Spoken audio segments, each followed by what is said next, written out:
बाबा खूप बोर होतंय, काहीतरी नवीन फ्रेश ऑर्डर करा ना. माझ्याकडे एक सरप्राईज आहे. स्वाद गोकुळचा आस्वाद परंपरेचा गोडवा नात्याचा गारवा आनंदाचा गोकुळ आईस्क्रीम सोबती प्रत्येक क्षणाचा गोकुळ आईस्क्रीम.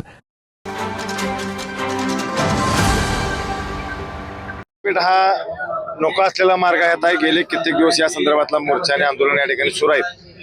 आपल्या सगळ्यांना कल्पना आहे, विधानसभेच्या निवडणुकीच्या आधी सुद्धा या ठिकाणी घोषणा झाली होती की शक्तीपीठ महामार्ग हा रद्द होईल म्हणून किंवा रद्द केला अशा पद्धतीचे सांगितलं होतं तत्कालीन मुख्यमंत्री असतील किंवा त्यावेळीच्या आमदारांच्या संदर्भात.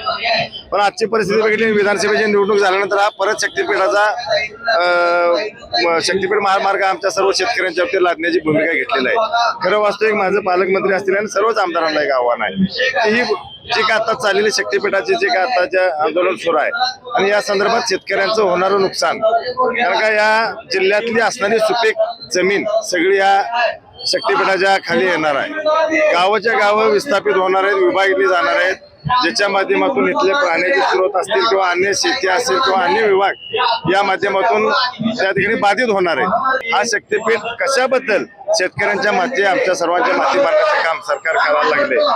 निश्चितपणे कुठेतरी मूठभर उद्योगपतींच्यासाठी हा रस्ता या ठिकाणी चालू आहे का अशा पद्धतीची आता एक भावना या निमित्तानं आहे. निश्चित या सगळ्या चाललेल्या एकंदरीत शक्तीपीठाला सर्व शेतकऱ्यांचा जिल्ह्यातील अत्यंत तीव्र विरोध आहे. हे वेळेतच त्यांनी अजून समजून घ्यावा आणि हा शक्तीपीठ रद्द करावा अशी आमची सगळ्यांची भावना.